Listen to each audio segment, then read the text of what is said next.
Good evening, everyone. Welcome to our November 30th, 2022 committee meeting for York City Council. It's 6 p.m., so at this time, I would like to call the meeting to order. And these are committee issues for December 6th and December 20th, 2022 legislative agendas. So up first, we will start with Public Works, and I will turn that over to Councilwoman Dennis. All right. This is for Public Works, budget amendment for highway, 60K and 33K.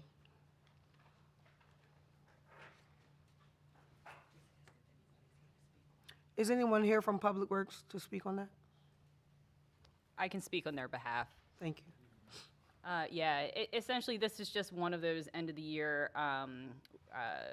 transfers in order to meet the expected expenses between now and December 31st. Specifically, a lot of this is associated with unexpected increases in the cost of goods involved with the highway and the fleet maintenance department. So this is just a shifting within Fund 21, which is our liquid fuels, and in the general fund in terms of just being able to shift budgeted expenses into the buckets where they need it now, as opposed to where they originally budgeted. Okay. All right. Is there a motion on this? Is there a motion to move this to? Is there a motion to move this to the December 6th meeting? I make a motion to move this to a December 6th meeting. Is there a second? Second. All in favor, yes. Yes. Opposed, no. Who's on Public Works? Okay, so Dennis, was that a positive for you? Yes. I'm sorry, Washington? Yes. Okay.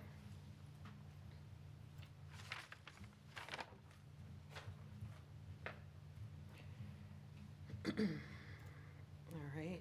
We got the next item. Okay, I'm sorry. Next is Public Works, and that will be for a budget amendment, TCR, for King Street bike lanes at 130K. I can speak on behalf of this request as well. We'd actually just recently made an amendment for this project because there was additional work that was needed right at the end of finishing up the project. And this is one of those projects where, as it says, we get reimbursed dollar for dollar from PennDOT. So we always have to do a full budget amendment because we show we have more expenses, but we also have more revenue coming in. So we had just done that, and it has come by again that there is just the final work expenditures for the bike lane that, again, they have been approved by PennDOT for reimbursement. We just have to amend our budget so that we can expend it and then be able to get reimbursement for the revenue to come back in. Okay. Is there a motion? I make a motion. Second.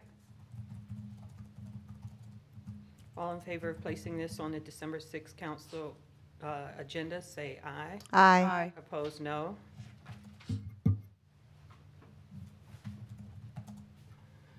All right, those items appear on the December 6th legislative agenda. We're moving on to general committee. Up first, we have a presentation on Faxton 2 project funding request. I do see Ms. Mitchell. Good evening, everyone. How's everyone doing? I come to you with an ask. As you go down West College, you know that we are fully in construction mode. The good news, 2 weeks before Thanksgiving, we were notified that we were under roof. And what that means that all of the buildings have now been encapsulated with a roof and windows. So we have no more construction going on per se, going vertical up, which is good news because as we go into the winter months, we're looking forward to being inside the units and finishing out the units, interiors, and coming back on some of the interiors as the weather clears up. But we are on schedule. We're about 30 days out from our original date, which is right now we're at May 21. We are expecting that to adjust since we are under roof a little bit sooner than we had anticipated. But however, the ask is a little interesting. As you know, York City is old. It has been around for a while. And as we started excavating the property, removing the previous Cadorus homes, and excavating into the ground to lay foundations, we ran into a lot of debris. A lot of the debris dates back prior to even Cadorus. We had found foundations and trash and everything else you can imagine from an old site. But the one thing that we have run across, and that it is costing us a lot of additional funding, is contaminated soil. What is contaminated soil in York City? It's coal ash. 200 years ago plus or whenever, just like my granny burned in Kentucky, coal. Where'd you put it? Outside in the backyard. EPA standards have changed over the years, and now it is considered a regulated fill debris. Regulated means that any soil that we take off of the Cadorus site has to go to a regulated fill that will only accept contaminated soil. Evidently, as I researched it, and David Shaman, my deputy director, has informed me, the same thing happened at the ballpark as you started building up the ballpark. You ran across the contaminated fill. It's the same kind of contaminated fill. It is literally coal ash, and it's some other material, older materials, but the majority of it is coal ash. And the change orders that we are now seeing has to do with removing of the coal of this contaminated soil. Because of the amount of debris that was on the land, we had to go down deeper. And as long as we had to hit what we call bedrock, and we had to go deep to hit bedrock. And we are now talking about, if you go by the site, you see these mountains of soil just sitting there. That is the contaminated soil. We cannot take it off property until we find the funding to do so, to get it off the property. We are now looking at a total of close to $370,000 to remove the contaminated soil. There is a lot of comments about trying to remove this contaminated soil, very creative, but we cannot remove it but to a regulated fill site that is recommended by the state and that will accept it. So that's where we are with these change orders, and though I've attached the change orders to the information that I submitted to council. But so that's 370, and that was an unexpected. We knew that it was going to come. We tried to use as much as that fill on the property, but we're still left with a lot of fill. The other unexpected cost that we've had for this project, which we all talk about supply chain and the increase of material costs due to supply chain delays and other inflationary factors. We're now looking at a change order that I just found out about this morning at our construction meeting of $95,000 for drywall. Yeah, really drywall. A sheet of drywall. If you go to Lowe's or Home Depot, you know that a sheet of drywall has increased tremendously during the pandemic. And we're still seeing those cost increase occur with other materials. As I was preparing for this meeting, I received an email. It's a blog or, e-blast letter from the Housing Finance Organization, which only works with the state finance agencies, RPFHA. And they are now saying across the country, construction is now increasing by 30%. Local PFHAs or housing agencies in the states and Commonwealth have budgeted a set aside, but they did not budget a set-aside for materials. They budgeted a set-aside of increasing factors on the soft cost, not the materials. So they're now asking developers like Cone and other developers throughout the Commonwealth to go to their local municipalities and ask for these escalating cost increase. So that's why I'm here today. We are excited about the project. We will certainly finish on time and have a beautiful community on West College, but it is going to cost us an additionally $470,000 to complete the project on time and on schedule, and with these cost increases. The one thing that we have experienced, which has been interesting, because we're trying to keep the project moving, we are now incurring costs to just move the dirt from one area of the site to the other. So as long as we have, and I shouldn't call it contaminated soil, that's my joke at work, it's dirt. But to remove the contaminated soil, it is costing us additional fees every time our contractor comes in and has to move a pile of dirt from here to there.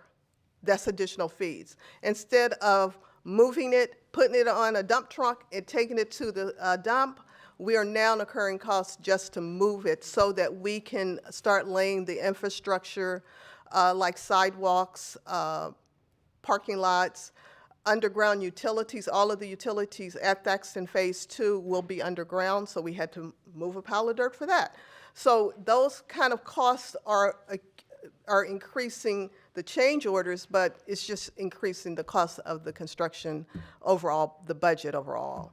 So our ask today is $470,000, and it's, we know, we being the board of both the York Housing Authority and Cone, know that there is ARPA funds, I was going to say ARA, that's another program, ARPA funds that could be available and used for affordable housing, projects that are experiencing some financial problems due to material, just the cost of doing business now. So that is my ask, that we use some of the city's ARPA funds, at least $470,000 of it, to assist us in finishing out Thaxton Phase 2. And finishing it on time, because we cannot get certificates of occupancy on the south side of the project, which is the largest portion of it, which is on the 46 units, until we remove the contaminated soil.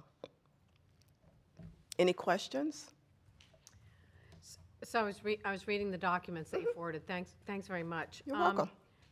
And it indicated, just clarify for me, I just was a little, they were technical, it was good. Yeah. It was great.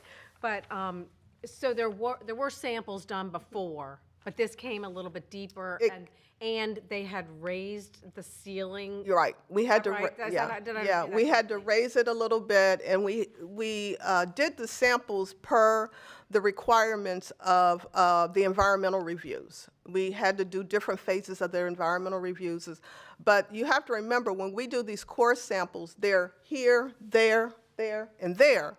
We don't really get into what it fully looks like until we start excavating and doing the samples as we are excavating. Then that's when we started noticing that there was more of the coal ash throughout the property than we had anticipated at the beginning of the project. Thank you. You're welcome.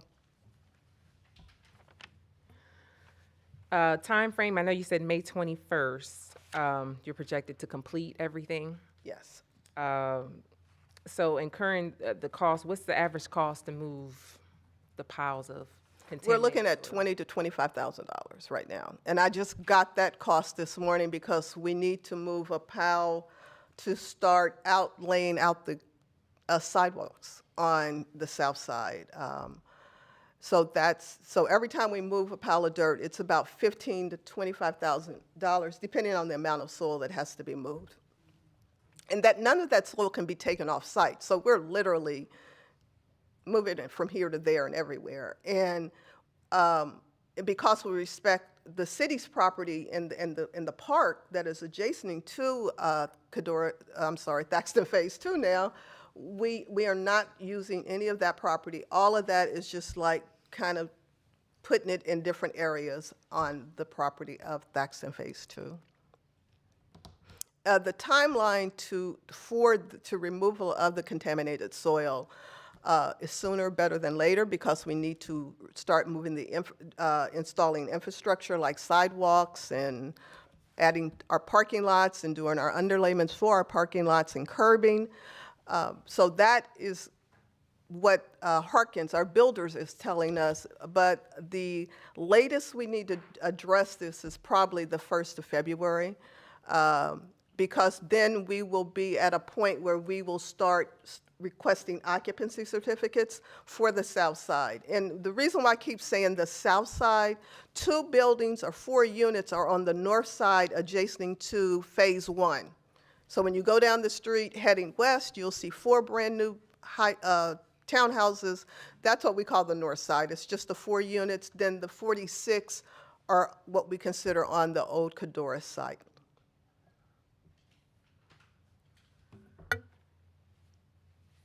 Thank you. Any other questions or comments from council? So can you kind of let me know what the next steps are? Because I really have to report this back to our funding bank, which is Federal Home Loan Bank of Pittsburgh. PFHA is now asking because of the amount of change orders that we have had in. So I am requesting a timeline. Okay, so the email that was sent with the information, I believe, was sent yesterday. Okay. So I know I haven't had a chance to really review the information, as well as we are going to be discussing later on the agreement for ARPA grant management and accounting, who will be handling a lot of this stuff. That's going to be presented before council. So it's good for us to know that you're looking at February 1st. It would need to, I guess it would need to be a budget amendment at this particular point in time, if it's next year as well. So it would have to sit for it would be 2 total meetings altogether, introduced and then agreed upon.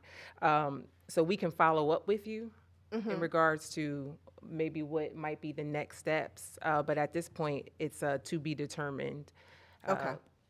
And so we would have to just kind of discuss, get a feel from council, talk to administration in regards to amendments, all of that, come to some type of consensus, public consensus, individual conversations, just get a feel. But I honestly haven't had a chance to review the information that was sent yesterday. Okay. As well, so I'm not sure where the rest of council is, but that's more of kind of a general idea Okay. of where we would be. And I have met with the administration, the mayor and his team about Okay. this matter as well.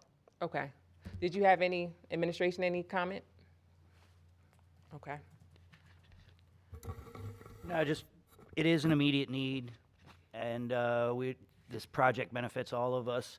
And I will just add in one quick thing, and that is that little cul-de-sac there that we kind of saved $25,000, I think, by not tearing up a little cul-de-sac that we're just going to probably put dirt right gonna over. try to fill it And it's in, actually that's on right, yeah. city property. So a small fraction of this has been saved because of actions by the administration. So like, we can spare the $25,000 because we saved $25,000.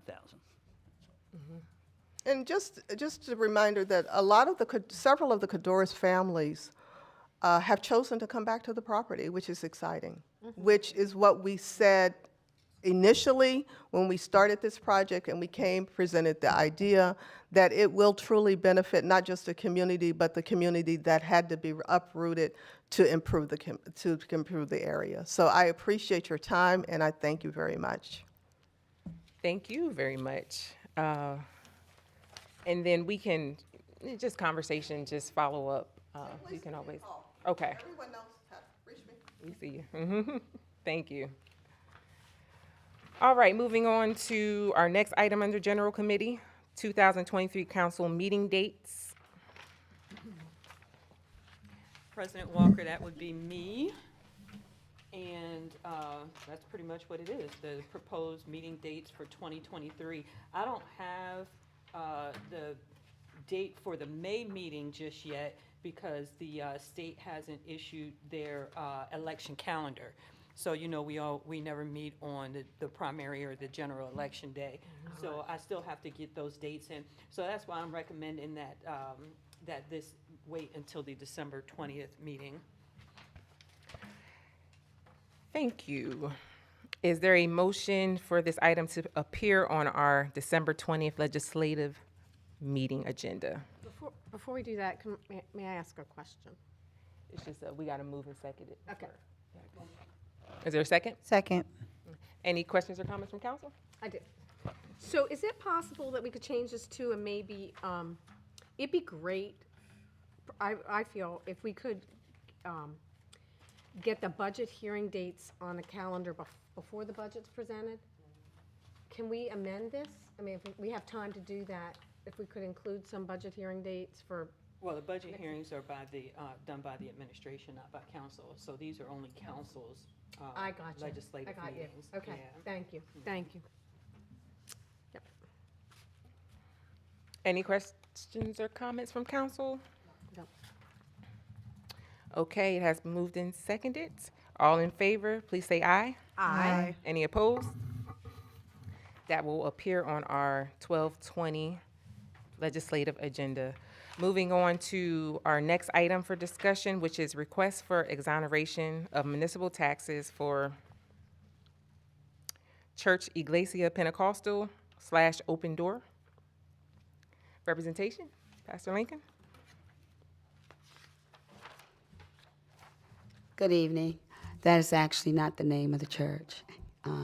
The church is the Well Worship Center, and we purchased it from what was it called? New Wine Ministry, which had become Next Level. Those are the original owners of the building. It's always been a church. However, we actually purchased it from Next Level. And I'm sorry. Go ahead. So you're saying that it's not Iglesia Pentecostal? it hasn't been for years, Okay, or Open Door? for years. Okay, so it's the Wellness Worship. It's the Well Worship Center. Well Worship. Hmm. And we purchased it from the Next Level, which was the New Wine Ministry at one time. Okay. And when we purchased, we came to the building during the pandemic. We started that May. We came in that May 2020. At that point in time, the person who owned the building, the church that owned the building, had abandoned it that December 2019. And they had informed us that they weren't coming back. The neighborhood was kind of out of control, and they were no longer going to utilize the building. Our services were being held at a different location, and we talked, and I agreed to come in and take over the building. We came in June 2020. We began our services there, and we discovered when we came that because they had pretty much abandoned the building, it had been terribly neglected. It had become a place where drug dealers were using the parking lot for sales and fights. There were shootings that were occurring in the community, and we had a community that was walking in fear. So we decided to take the building back and to try to establish some control over the properties that the church owns in that area. And we were very successful with working. I worked with the police anyway with that group, and we were able to put up cameras to begin to work with them to shut things down. We shut the drug traffic down by simply not maintaining the parking lot and not allowing them to be there. They would park their cars there and go out and sell their drugs. We would have them booted or towed. So we began to fight back and make it a safer community. At the time that we were there a year before we decided to purchase the building, it was in terrible shape. And we are a small church, but we began rebuilding the building so that we would be able to hold some things that would be beneficial for the community. And we decided that we would go to settlement in June 2021. At that time, when we talked about it, was merely a transferring of the title into our name, since we were paying all the bills, had been having the services, and had been maintaining and rebuilding the building during that full year. Prior to that, we were told that we could just do, we go to settlement and we would just do a transfer, that sort of thing, just purchase the building from them at a set price. That's pretty much what we did. And then we received a notice that said that they were going to change the status of it from a church to just, I'm not certain what they were going to change it to, but that we would have to pay taxes.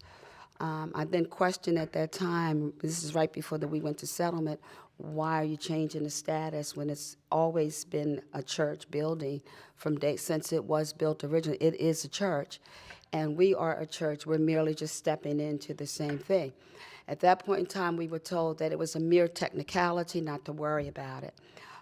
So we went forward with the settlement and everything. We brought them our proof that we had been a church for several years and that we had held services actually in this building for over a year. And I said that's what they needed. And then later I received a notice that I had to come down for a tax hearing. We came down and met with the board about that, and they said, we agree that you are a church, but we'll just make you non-taxable beginning in 2023. So then they left this entire year open, and it's been back and forth ever since with us trying to understand why we as a church in a building that is designated for church use only would have to now pay taxes. And all I kept getting was, it's just a mere technicality. So this technicality is now costing us thousands of dollars. And we were hit by the hurricane, had a lot of damage done to the building. Our lower level 9 rooms were completely destroyed. We did apply for assistance, and somehow our application was lost in their system. And they told us to refile it. I refiled it, and then it was denied because it was filed late. So we have been working on our own with our own funds to maintain the building, and we have been very successful in the things that we're doing in our community. We're not taking salaries, so all of our money is going into rebuilding that community. We have now established an after-school program for creative dance in that area. We have children coming in for movie night. We opened the doors for Thanksgiving last year. We didn't do one this year. We have all sorts of programs that we haven't planned. We're even about to have a former football player come in and begin to do exercise with the young men in the community. So we're about the community, and I feel like this is just hitting us, and I cannot get an answer as to why we should have to pay taxes. That's why I'm here tonight. Thank you. Any questions or comments from council?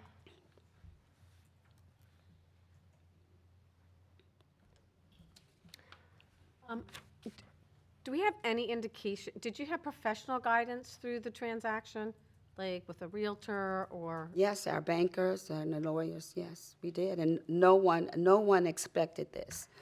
It just came out of the blue. Do we understand why the status changed? That's probably, The status changed because it wasn't being used as a church. It has to be under continual use as a church to maintain the exemption status. And that's what we were doing.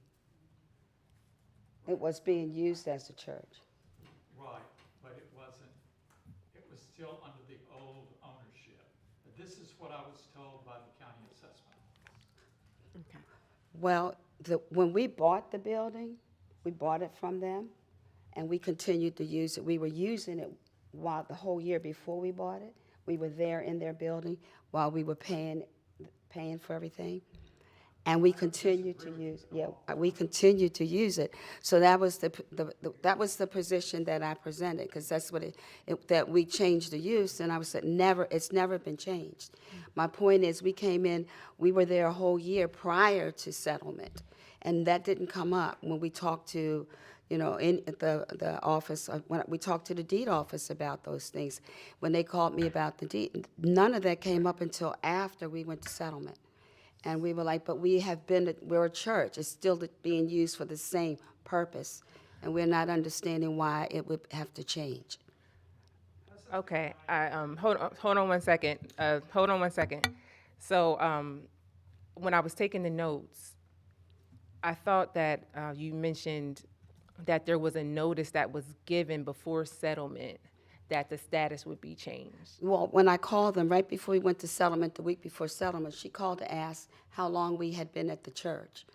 And I said we had been there since May of 2020. And she said, were you a church prior to that? And I said, yes, we've been a church for several years. So she said, well, you have to prove that you've been there you have to prove that you've been in services for at least 3 years, and we'll have to change the status. So I brought her all the information, and then she said to me, oh, this is just a mere technicality. So I thought it was done. Was there anything in writing? No, she just called me. And she said that when we go to, she was calling really about the deed, what to put the name of the deed in is what she said. And then she went into this explanation about we have to be a church for at least, a whole services for at least 3 years. And I said, I have that data to prove that. And I brought it all down. I said, I'll send it all to you. And that's what we did. And so I said, so what is this? And she said, this is just a mere technicality. And I never heard anything else until after we went to settlement, and then we got a tax notice. And they said in order for us to appeal their decision, the tax notice, we had to come down and have a hearing, which we did, so we had to pay for that. We had the hearing, and they said, you're absolutely correct, you should not be having to pay taxes, so we'll clear you for 2023. But 2022, you'll have to deal with that. Then we received the bills. So are these county taxes, city taxes, and school taxes? They were, yeah, we received those notices. When I spoke with the city, Mr. Jeffcoat, he said the city was willing to drop those fees, but that I still would probably have to deal with the county. Now, this is the first that I'm hearing when you just say that the county has suspended, so that's good news. I don't know. I didn't receive a notice. Did you say the county? That was going to be my next question. Has the school district or the county exonerated the taxes? I'm not aware, I'm not sure. We could call the county and ask. Okay. Do you know? I've received nothing. I have not received anything at all.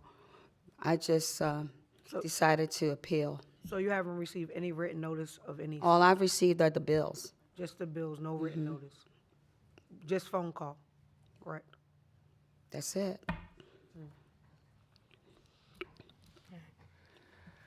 So in the letter I see in handwriting, I see the Well Worship Center, but then I see Iglesia Pentecostal, Open Door Christian Fellowship. Why are those in writing on the letter? Is that, whose handwriting is this? What letter is that? Oh, okay. Where it has the different names on here, is there a reason connected with that? Is that what the parcels came under? Probably so. If I look at the official documentation for the year, that may have been the name that was on the property at that point. When we purchased the property, they did a full evaluation and everything was under New Wine Ministries. So, but I do know that Open Door was the original owner years ago, before Iglesia. But the New Wine had purchased that building maybe 17 years ago. So everything should have been under their name. When we had everything done and they did the appraisals and everything, everything was under New Wine. And that was a full church as well.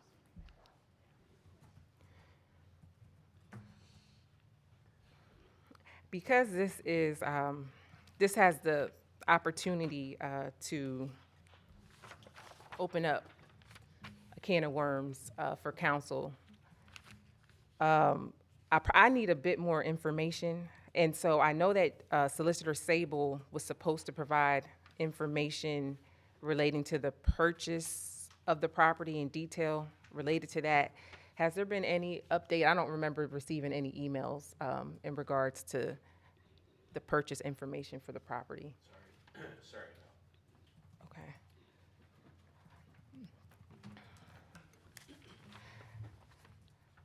Are there any other questions or comments from council before I? Okay. Administration? Yeah, I just wanted to share that we are in favor of removing these taxes. They were not accounted for by the treasurer. We were not expecting these funds, and as is said, it's kind of a glitch in the system kind of thing. It wasn't turned into a store. It wasn't turned into any other kind of taxable property. So, while it is a glitch, we are in favor of supporting this. And I believe Okay, thank you. the treasurer is as well, correct? Okay. I still stand with what I just mentioned in regards to I need a bit more information.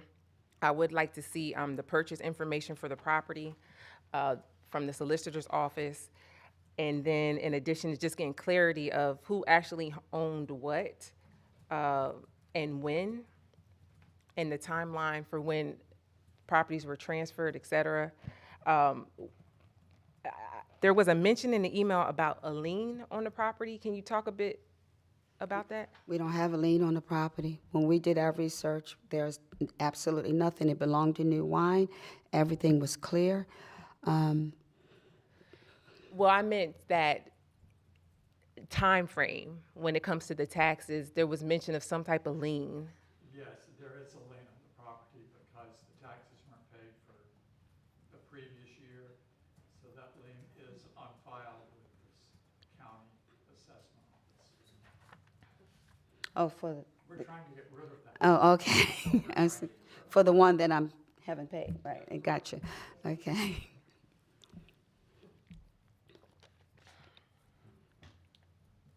Any direction, council, or you? I would like more information before I vote on it. But council, what's your will? If anybody has any other suggestions, you need more information. If not, I'll make a motion to keep this in committee. But I'm just opening it up to council. I had another question, just talking about the lien. Go ahead. Did you receive information on that? No. So are you just finding out about the lien Yes. currently? They said that when they gave me the bills, they said that I had until December to pay them. And I decided the only other option I had was to be making an appeal. I wasn't aware of that either. So no documentation, just a call saying this is what you have to do? That's it? That's it. Because they can't put a lien on it unless I do, according to what they've told us. There can't be a lien until the end, after December, because as of December, then the property goes up for sale. It goes on their list for sale.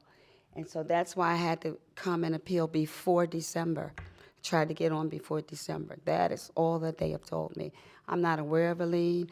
I'm aware that they sent the bills, and I protested again, and they said to go before. I sent letters to both the city and the county You heads. have all that documentation? Yes. And I was told that, and then I spoke with Mr. Jeffcoat, who personally took it under his hand and said, well, this is kind of, it is a mess, and this shouldn't be happening. And it ended up that I had to do this appeal. So as far as I know, that's it. And I still have the bills, and that's all we have received. And we were told that we had to have a decision by December, because once December 1st comes, it automatically goes on this list. And then once it's on that list, to be sold, I have to pay to get the taxes to get it back. How many years are you're only 1 year behind, We're, right? we, 1 year, that's it. This is, we Yeah, bought so the it building wouldn't- 2021. She's not even. We're not behind. We're not behind in anything. Okay, so it wouldn't be up for sale. Well, no, they said that the way they operate is that if you don't pay the taxes by December, it goes on this list to be auctioned off for sale, and you have the right to buy it back, or you have to pay the taxes back. I don't even want to go through all that process. That's not true. Well, I can only tell you what they told me. So this is why I've been pushing to try to get a hearing here, just to get this cleared up, because I do think it is a glitch. But it's also an ugly one that's causing us to constantly go back and forth with trying to resolve this, and there's nothing really to resolve. We have this year, 2020, 2021, 2022 taxes is what we have, and that we are to pay. And So are you sharing that a decision needs to be made before tomorrow? well, So that it doesn't happen that the lien is placed against the church and that it will go on this list? that's what I was told. That's why I was trying to get in here as soon as I could. That's why I wrote the appeal, because I was told that was the only thing left to do, that you were the only ones that could remove this debt, because of the fact that they've already started the process of sending out the bills. And it's just a lot of paperwork that comes, but I can't really get a good solid answer, other than, you're right, you are a church, this should not have happened, and you should not be going through this. This is really a long Thank you. process. It's not like it's gonna be sold tomorrow or in January. Right. They'll send out notices in March, actually, for the first time. Mm-hmm. And then the first sale takes place in June. Right. And if you pay out the taxes or they're forgiven any time before that, it just, automatically goes away.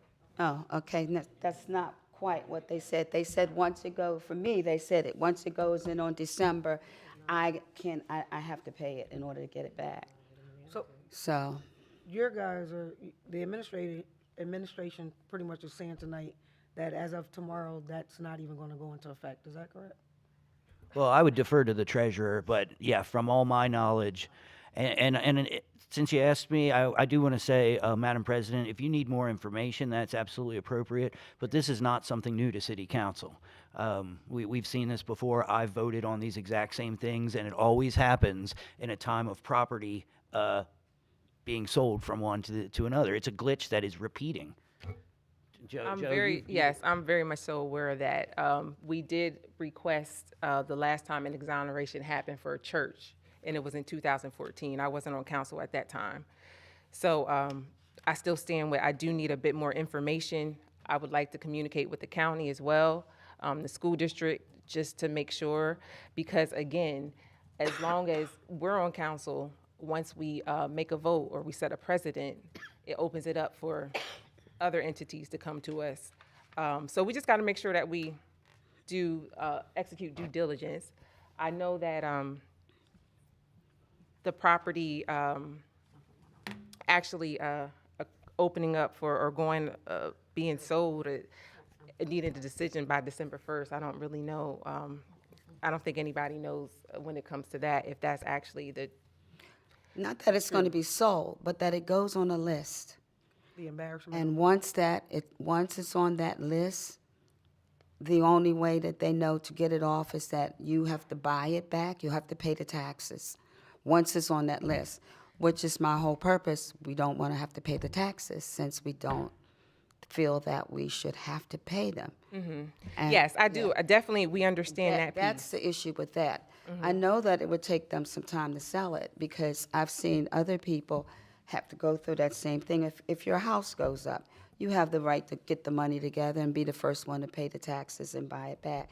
But I just don't think we should have to go through that, when this whole year we've been trying to get this resolved. And I don't know what other proof is actually needed, other than what we've provided everything that they've asked. I will promise you, if the city council forgives the taxes, nothing is going to happen. Because we will send a notice up there. I just need their authority to do it, because they're empowered by law. It will simply go away. I do think we want to be really clear that there's more than one parcel involved. Right. So we're talking about Five different parcels. a lot of them are parking areas. They are. But you have to distinguish between all of them, or just the church, or the church and the parking areas. Yes. When we make the decision, or when you make the decision. So that, yeah. So that's the more information that you're requesting? Yes, there definitely needs to be more discussion. About the different We were parcels just, and I believe, brought up to speed, I think, the end of September. We met with the treasurer, Councilwoman Buckingham, and myself. So at that time, that's when, over the next week or two, there were emails that went back and forth about providing a bit more information with the solicitor's office as well, in regards to the purchases of the property. It's just getting more information connected with it. I'm not familiar with a property, if you're not behind in taxes, going up on a list for sale. That's usually if you're, I think, up to 3 years behind. So we'll be sure to, well, is there any other question or comments from council? I'm going to move that this stays into committee. Is there a second? I'll second that. All in favor, say aye. Aye. Any opposed? Aye. All right, the item will stay into committee, and we can also follow up with the treasurer just to see what information and the questions that we might have in the solicitor's office in regards to the purchase of the property as well. So thank you for your time, and we'll be sure to reach out with questions. Thank you.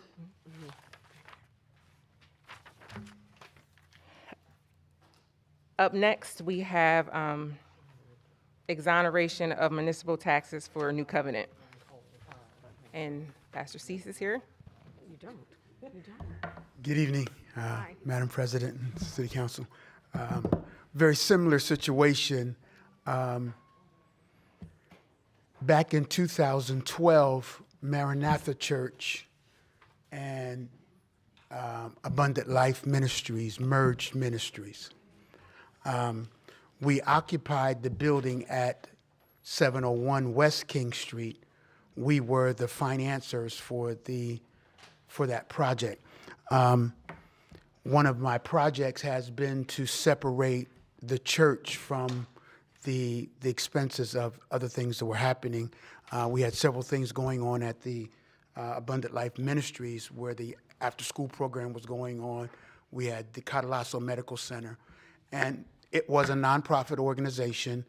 And in turn, we wanted to make the church, New Covenant, separate from the things that were going on with Abundant Life Outreach.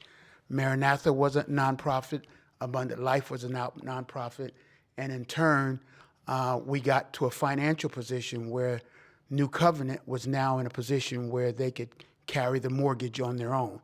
And we approached Northwest Bank, which now still holds both mortgages, and asked them to separate the deed or separate the loan so that New Covenant could be separate from Abundant Life. So it's never left a nonprofit status at all. And I think it's one of the glitches that we've talked about in the system where even when we purchased the building, we had Attorney Niles Ben, who was involved with the purchase, and we had to go through the same thing about proven nonprofit, but that has been proven and has been documented. And so my request also, without going into a long detail, is that it went from a nonprofit to a nonprofit, and where the church was a church, the building that sold it was a church, the building that bought it was a church, and in turn, and the county has forgiven us for those taxes, for the county taxes have been forgiven. We have had the hearing with the office to determine that going forward, we were a nonprofit, but I guess their decision couldn't negate or remove the taxes that were accrued because of the question or the glitch in the system. I think that's what I'm understanding. So the status is that, or the request is that we be forgiven also of those taxes. But the county has already forgiven us. I talked to Mr. Jeff Coat, and he told me that it would have to go through this process. And Miss Diana called me the other day and made it clear that I was supposed to be here.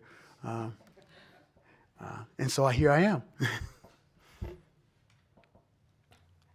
Thank you. Any questions or comments from council? No.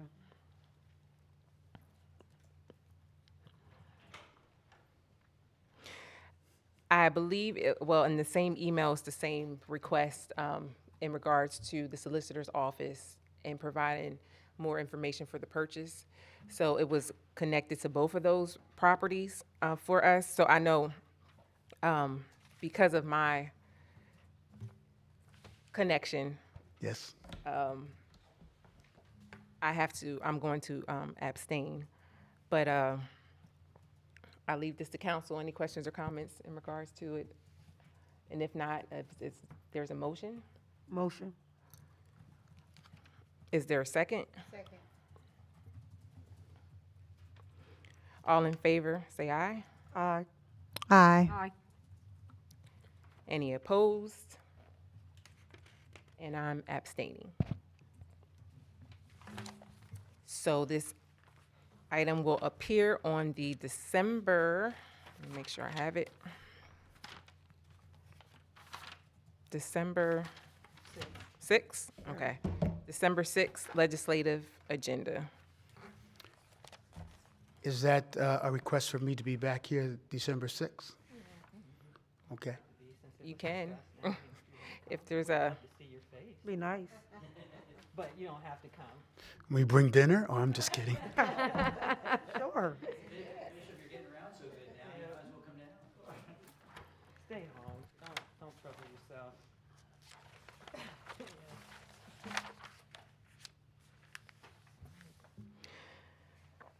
all right, moving on to Act 57, 2022 definitions.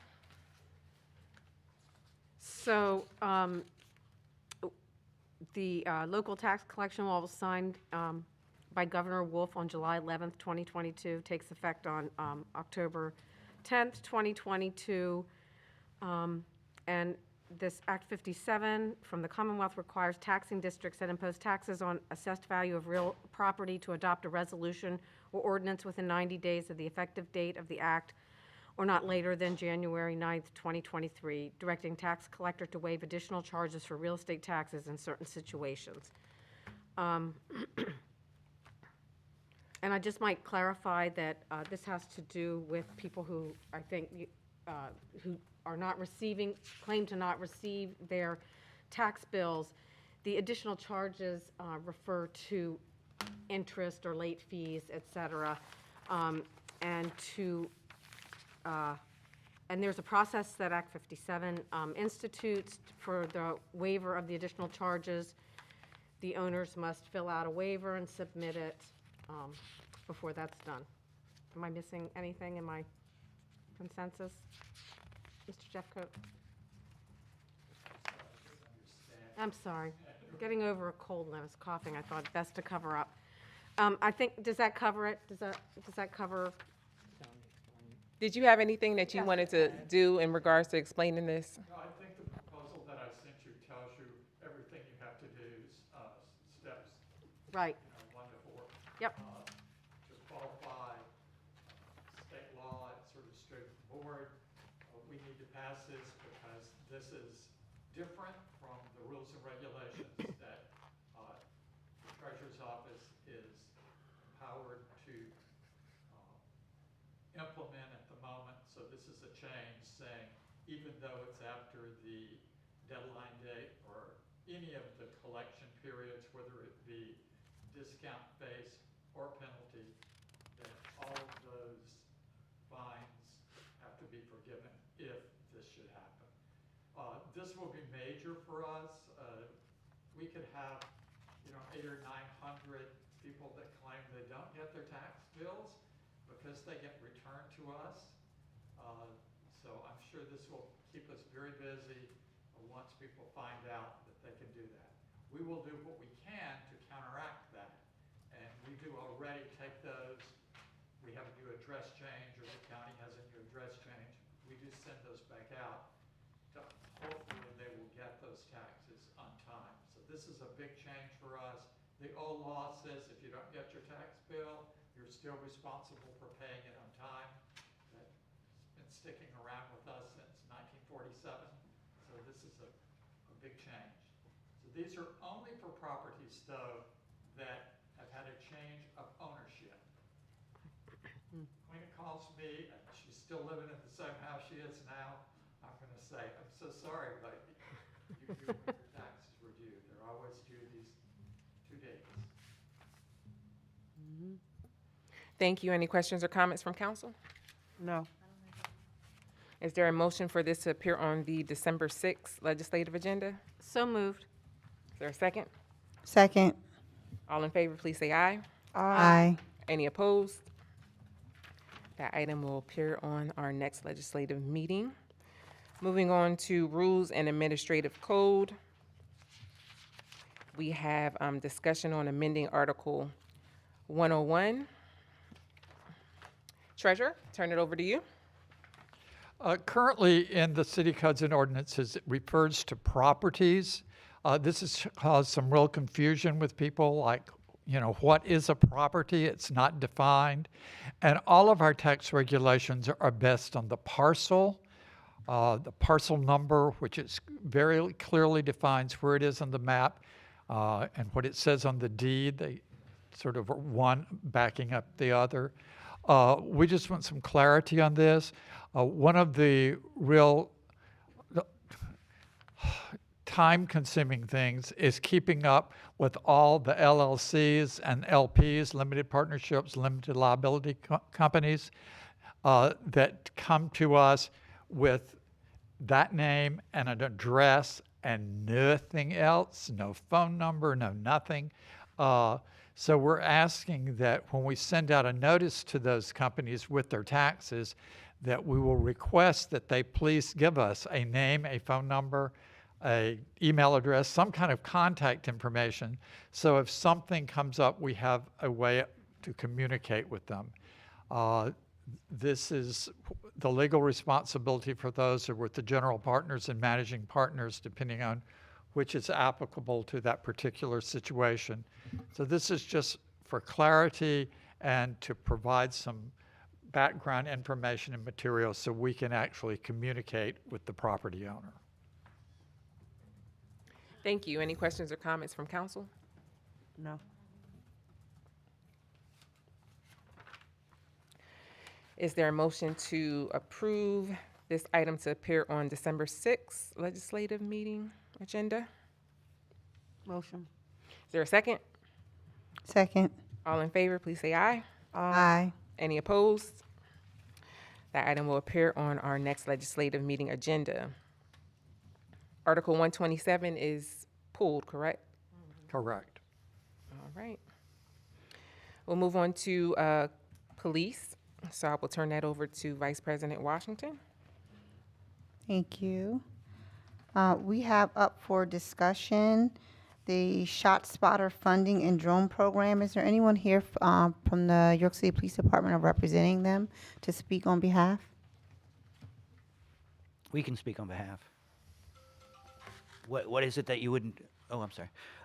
What is it that you would want to know? We've already had this in committee. We had a discussion, I believe. Council President Walker, you were involved in some of the outreach in the community, and other council members as well.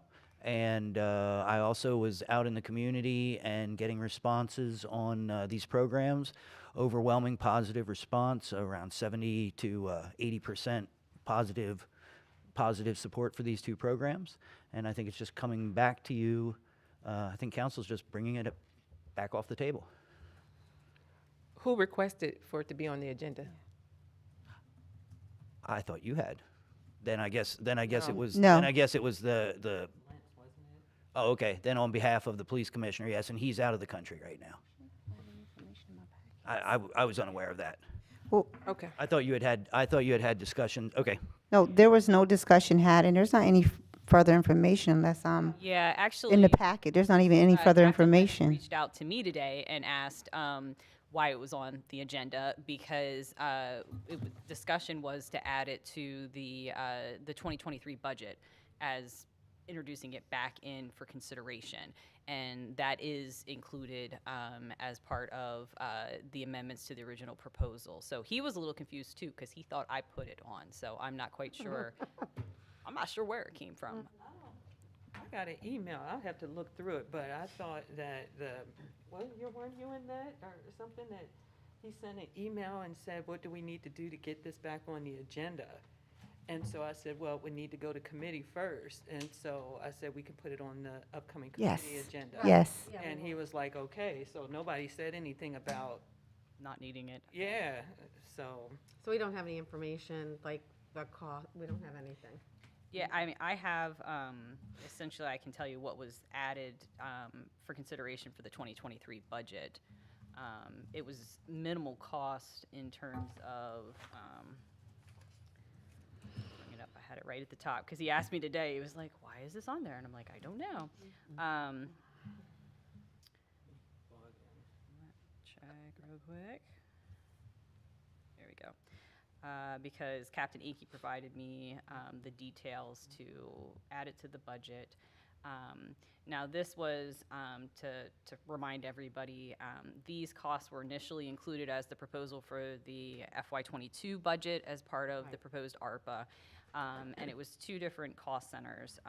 First of all, what we call the drone is actually under a cost center. I believe it was USAS. It's like an unmanned something aircraft is what it is. So I used the same cost center, which is 0043, I think, to put it back in because it was completely taken out. The cost that they're looking added was $1,200 for training and testing. There's 3 parts to essentially be certified to be able to fly the aircraft. And then it is an initial $39,000, which includes $32,000 for the initial drone purchase. And then there's additional like streaming service and accessories and maintenance that make up the additional $7,000. So that's $40,200 have been included under the cost center specifically for, let me see what it is.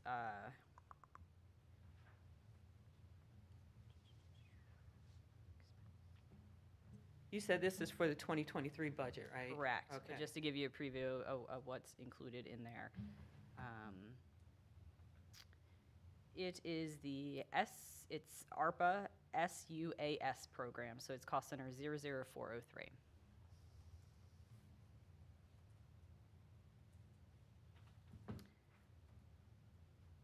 You said SAUS? SUAS, yes. Yes.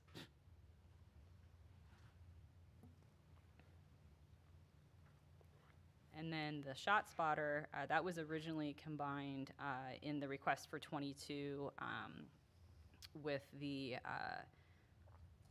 trauma care. Let's see here. Yeah, it was, there's one cost center that 00424 that was ARPA shot spotter plus trauma informed care.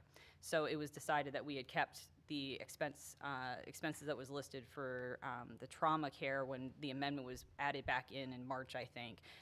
But they removed the other contractual services for $110,000 for the subscription or the contract for shot spotter. So that's what has been added back to the budget. It's a continuation of expenses associated with the trauma-informed care in that cost center, and then the additional, which is actually a little bit of money left for a vehicle. It was $8,653 that was left over from the vehicle purchase that was approved for this program. And then there was $92,000 associated with the other contractual services for running the program. And then I've added the additional $110,000 specifically for the ShotSpotter subscription contract, which is for a 2 square mile radius, is what I've been told. So that's just a preview of that. It has been added into and is included as part of the amendments to what was proposed on and introduced on the 15th. And these were the two items that were pulled initially for the, there was a task force, a committee task force to look into it. Yep. Community task force, okay. So I believe the idea is that everyone's worked together to do those task force, and that they're requesting that reconsideration been given now that the results of that has come into play. I did participate in that, and the task force was unanimous. I will just say the community task force was unanimous in support of both efforts. And it wasn't included in the initial Proposal for proposal for no. police department? Okay. Any other questions, comments? Okay, thank you. Moving on to probationary police officers. Oh, I'm sorry.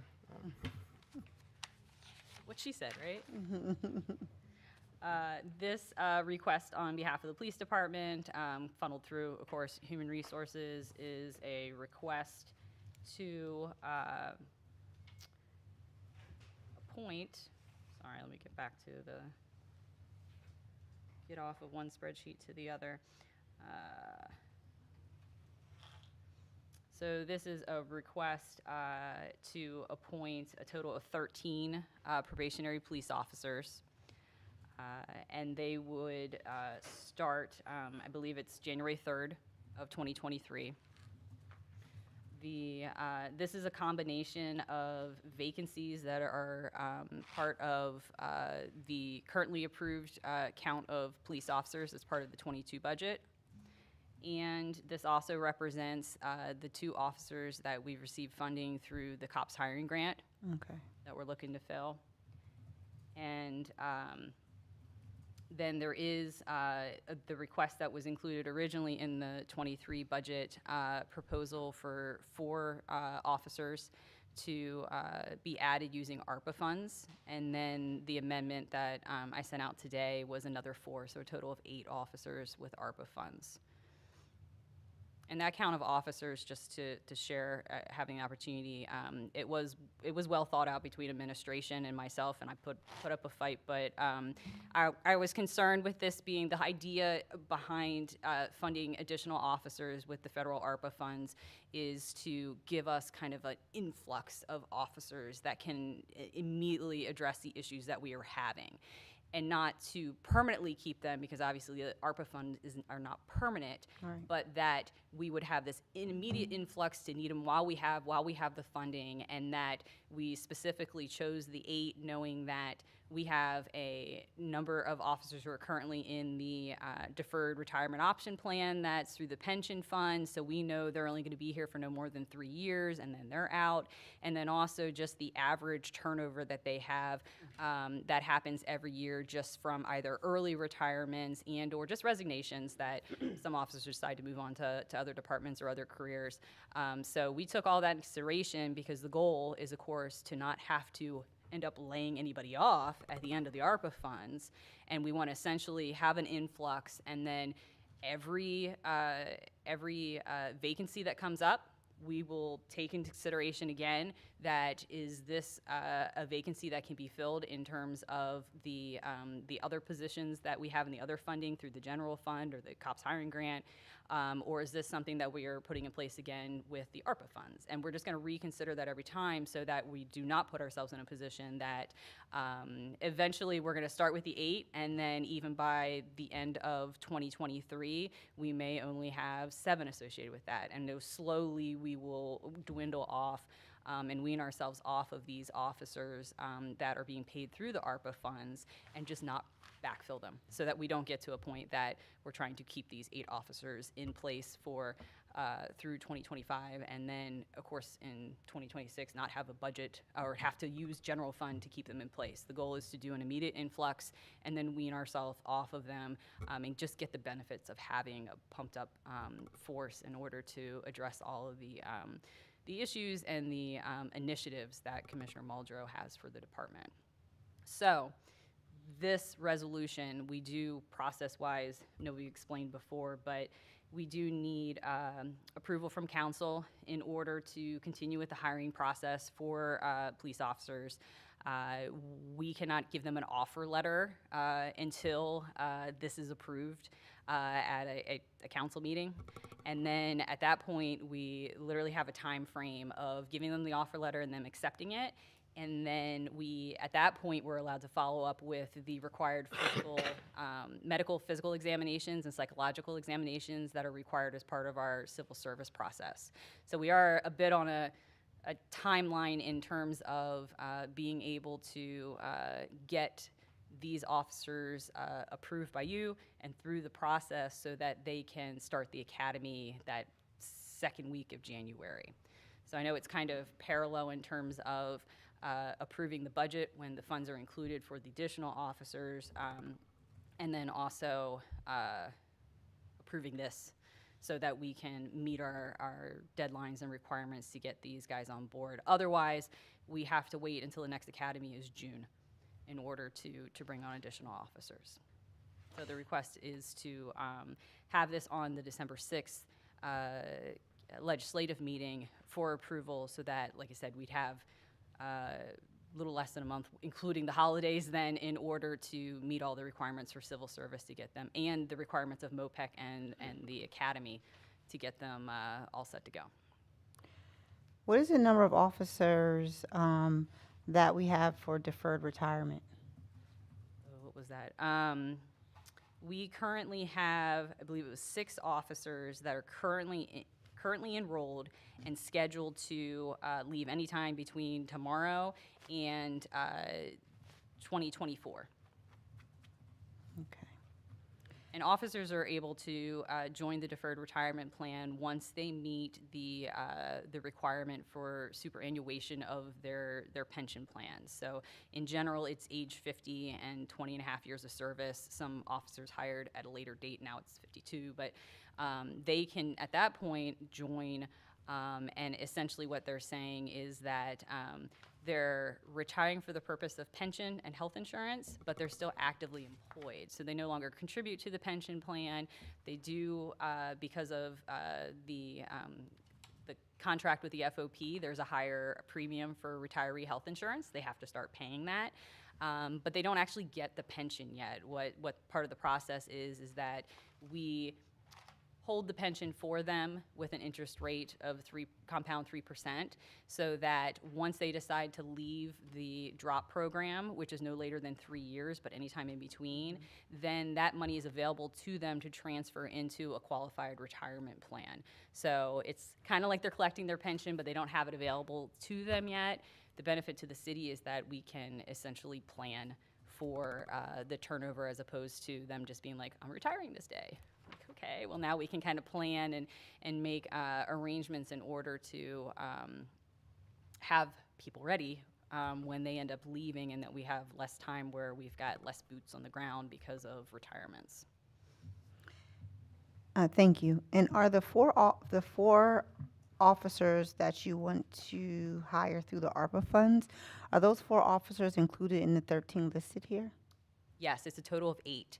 I split them in 4 because 4 were a part of the initial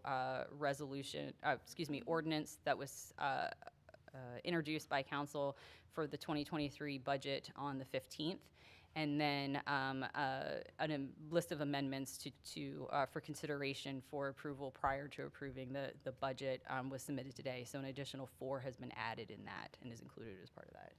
So what you're saying is it's 8 officers for the ARPA funds? Correct. And these 8 officers are what's included in the 13 that's here on this paper? Correct.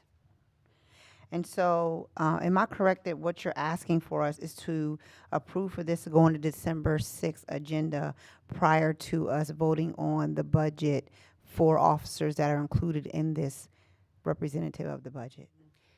My understanding is that you are able to vote on the budget on the 6th, so it could be in the same meeting. But yes, it's included in the meeting when it would be the first opportunity for council to approve the budget for 2023. Okay, thank you. Does anyone else on council have any questions? I do, because I think that we haven't, I mean, I don't think that we know exactly what an officer is going to cost us, because those negotiations are still in process. Well, the calculations for essentially the budget for 23 for the officers, including the new ones, are based off of the what's currently in the contract for a new officer coming in. But you are correct that we are in current negotiations, because the contract we have ends December 31st, 2022. So we are in active negotiations with the FOP in terms of there would be an additional cost in traditionally, there's a cost of living increase that's associated with new contracts. So we don't know what that is yet, and that either way, we'd have to come back after that contract is settled, either between the two parties, or of course the police has the option to go to arbitration, interest arbitration for contracts, and then an arbitrator gets to decide what that increase would be and whatever other changes are in the contract, that we would have to come back to council next year and request a budget amendment in order to accommodate whatever that increase is. And that would, knowing that we have not for these 8, if an increase would need to be additional ARPA funds. If it's for the 2 with the COPS grant, then we would shift for the additional costs that we would be getting reimbursed for the COPS grant, and then the additional officers, we do have the proceeds from the sale of plant that would be able to cover the additional revenue needed for the additional expenses associated with it. But it is true, we do not have a contract at the moment for starting January 1st, 2023. But we have been in this position before. The last contract went to arbitration, and it does usually take a couple months into the new year until it is settled. So it is kind of stuck into a position of, this is our opportunity to get this influx as soon as possible out there so we can benefit the community, or waiting. So we do have, we're in this odd position where we do have revenue that we can cover. In previous years, it's definitely was kind of like, oh, we've got to include, make sure that we're reducing other expenses in order to cover the additional amount, which put, pressure on the departments in terms of what they were able to spend. But this year it is a little different. Not that obviously we have unlimited funds, but it's a little easier in terms of budgeting and be able to accommodate what is decided for the contract. So just to be clear, the 6 officers were included in the 23 budget The request yes. proposed, okay. And the mayor just brought up that we wouldn't expect more of a 10% variance in terms of what we have in there and what the final cost would be ultimately. Thank you. Are there any questions, further questions from council? Are there any further questions from the public? Okay. I would like to make a motion to place this on the December 6th legislative meeting agenda. Second. All in favor? Aye. Aye. Anyone opposed? Motion carries. Thank you. Moving on to business administration, turn that over to Councilwoman Buckingham. This is, oh, wait a second. Sorry, this was handed to us. Whereas the City of York desires to enter into an agreement. Not that one, we're on employee Oh, we don't, I don't, Oh, wait, and we It's didn't that we don't have a resolution. we don't have, yet. right. So we are at item number 12, which are the employee retention incentive. Although we don't have a resolution. Oh, she said it's in her packet. I don't think. No, I didn't.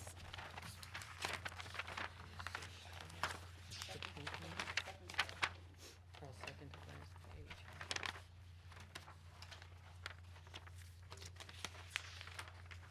But that doesn't matter. Just ask her about it.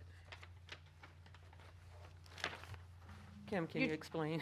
Okay. I'm not seeing in my packet, so you can just update. I mean, I know what it is. We know what it is, but It's after, it's out of order, it's after. This is health insurance. And then this here is, that's for, oh, here it is. oh, that's it? But it's supposed Okay. to be at Queena. Oh, I don't, okay, well, let's just go ahead and talk about it. How about that, Yeah, Kim? we have it here. It's under Queena's name. That's why I couldn't find it. Sorry. I don't know. I'll make that correction. Do you want me to just go ahead? This is amending the FY 2022 city budget for the Office of Human Resources by appropriating expenditures from the American Rescue Plan Act, ARPA, funds to fund employee retention incentive in the amount of $620,000. Any questions or comments? Administration, do you want to explain anything in regards to it? Sure. Are we going to go back to the other two then? Yes. Yeah. Okay, cool.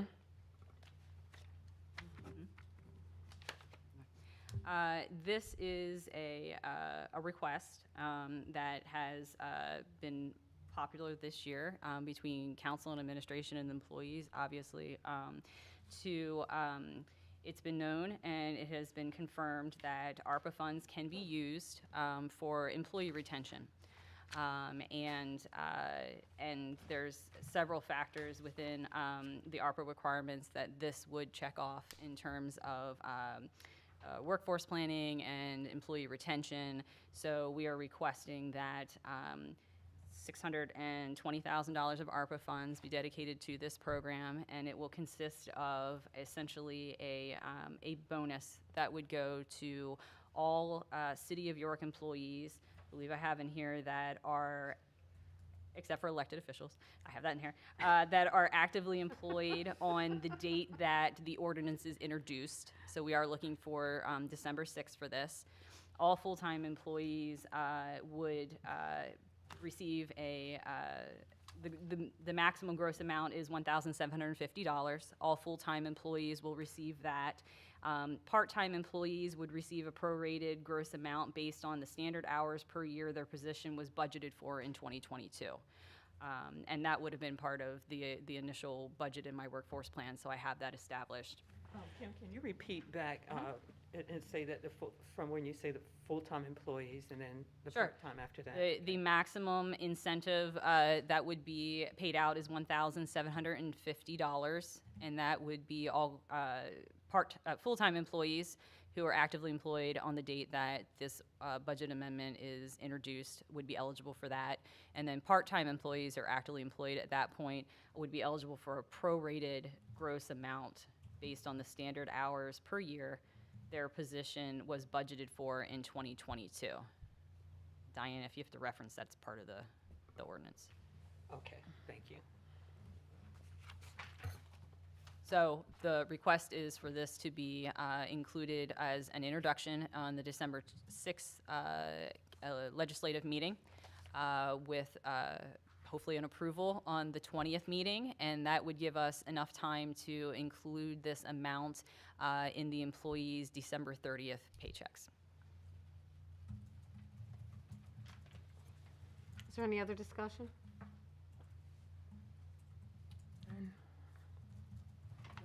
I move that this be included on the December 6th agenda. Second. All in favor? Aye. Aye. Aye.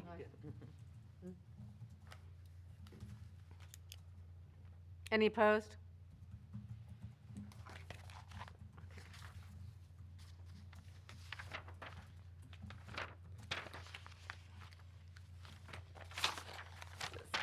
Okay.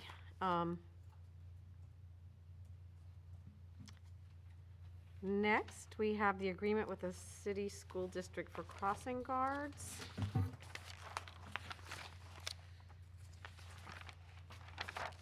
And as I understand this, we have an agreement with the city school district to provide crossing guards, and I think there are actually two things here. We actually contracted out to someone else to handle it for us. Correct. So there are two different items. This one specifically is, we've had an agreement for many moons with the school district in order to split the cost of the crossing guards. There has been years that we've had them in-house, but there's also been several years, and efficiency's sake and the ability to have good supervision and assistance for the guards available for the last several years, we have outsourced it, and that has been working very well. So this resolution specifically is essentially giving approval for the mayor and the controller to sign the new agreement, the continued agreement with the school district, where we'd be able to bill them for a portion of the costs that we incur from making sure that we have the crossing guards. Can we do two of these in one motion, or do we need to do two motions? Do two, okay. So I move, I move that the continued agreement be placed on the 12/6 agenda, legislative agenda. Second. Second. All in favor? Aye. Aye.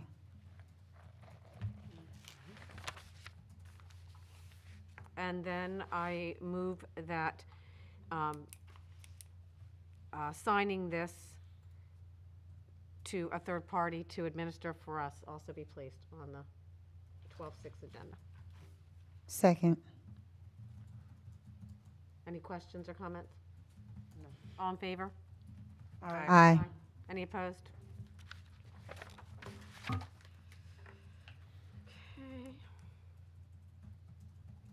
Got those. And then lastly, here, we have a resolution for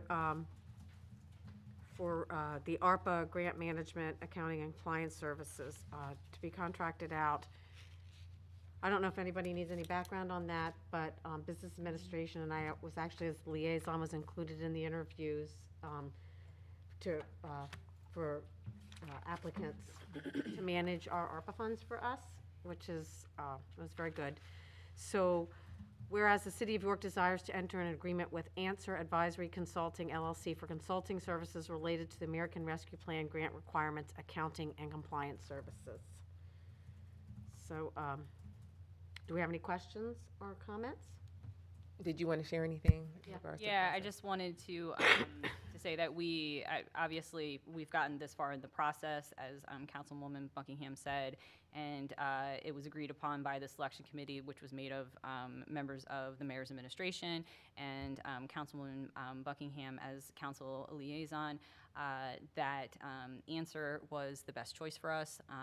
We have the agreement in place, and it's being reviewed with the solicitor's office. So I anticipate that we don't foresee an issue. Obviously, there is a dollar amount associated with it, but at this point, until we had the agreement finalized, I didn't include it in the resolution, but of course, those X's would be filled in with dollar amounts. That this be placed on the agenda. Originally, it was December 6th. December 20th would give us a little more leeway with crazy holiday stuff going on, but that we are definitely in position to request that this resolution come before council to give the mayor and controller approval to sign an agreement. I move that this be placed on the 12/20 legislative agenda. Second. All in favor? Aye. Any opposed? You know, this isn't over. Was that the last one on there? No, I got two more.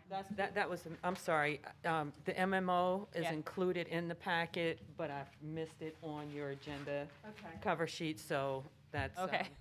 Yeah, sorry about that. Like, I know I had this whole show at the end here. So I will, and this is in our packet, whereas the City of York is elected to participate in the recovery program pursuant to Act 205 of 1984. I understand that this is something we do annual, but maybe you could address this for us so that we have a better understanding of it. Right. This is something that is done annually. We work with our actuary, Conrad Siegel, to determine, essentially, it's a calculation of, based on what's budgeted for 2023, what we need to put into each of our three pension funds, police, fire, and officers and employees, to put us in position that we're funded for the future when these individuals would be eligible to start collecting their pension. So that's where we bring the actuary involved in terms of what percentage of our budgeted salary we need to make as our minimum municipal obligation into our pension funds. So this number, we're reaching out to the actuary to get the actual number, and then what will be attached essentially is a sign sheet by the business administrator saying that, yep, we agree, this is the calculation, this is the amount for the fire pension, this is the police, and this is the officer and employees. I do anticipate to be able to have those numbers back from the actuary before the December 6th. Now, I do have an amount included in the FY23 budget, obviously, for these. It's an amount greater than, obviously, what was budgeted for last year, and it's based on the percentages of the salaries, again, that we're used to being part of the calculation. So at this point, there would be potential that beginning of the year that we'd want to amend that amount to reduce it as to what's in the budget, and then reduce the revenue that is being used from the proceeds from the sale of the plant to cover our MMOs. So this is the first step that, yeah, we do have to formally get council to say, yes, this is what our payment is going to be for the next year. So this is the step to have that before you, and I do have the pieces that need to be filled in terms of the dollar amount, but I anticipate to get that from the actuary. Okay. Okay, I'm sorry. I thought. So you anticipate 12/6? Yes. Okay. I move that this be placed on the 12/6 agenda. Do I have a second? Second. All in favor? Or, excuse me, is there any discussion, questions, or comments? None. Thank you. All in favor? Aye. Aye. Any opposed? Thank you.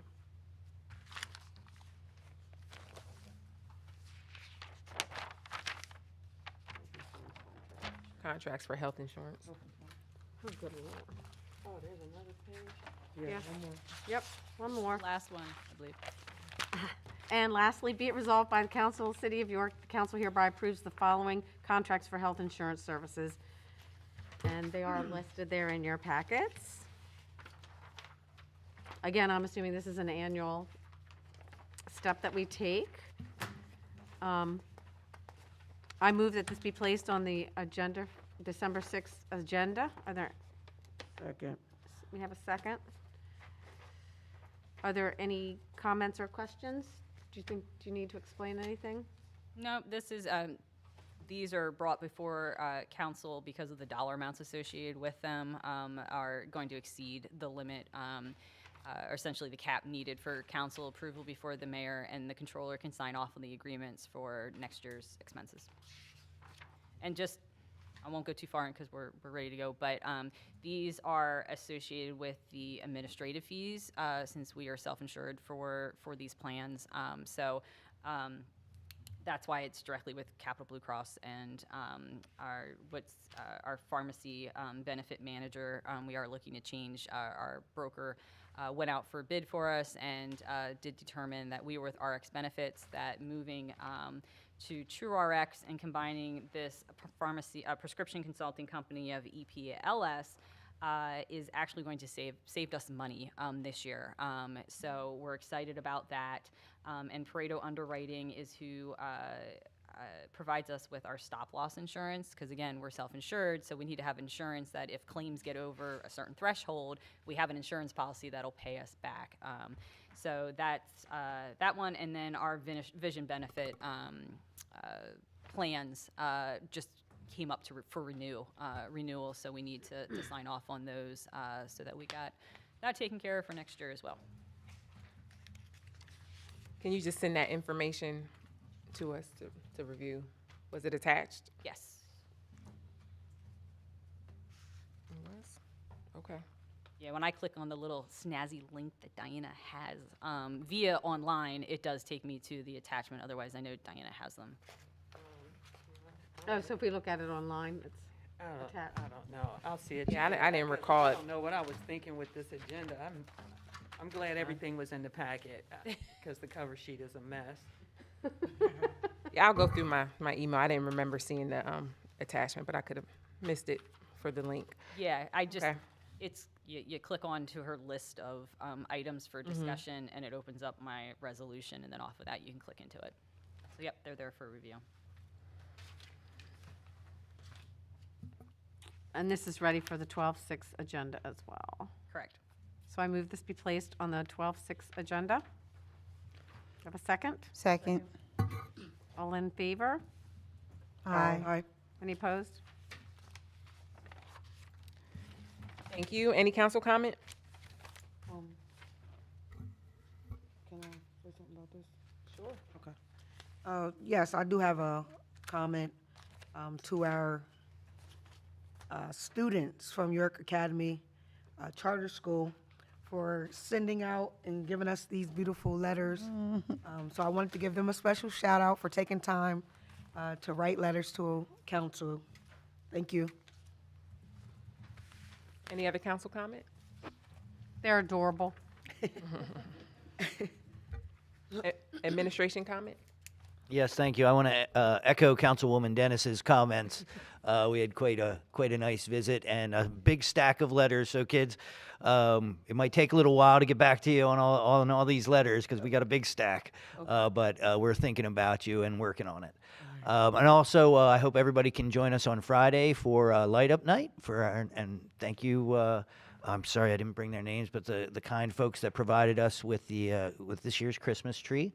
And thank you to the electricians and Public Works Department for making the city look so beautiful. So 5 o'clock, I believe, festivities start. It's also First Friday. There's events all around the city, lots of things going on. So I hope folks make York City the place to be on Friday night.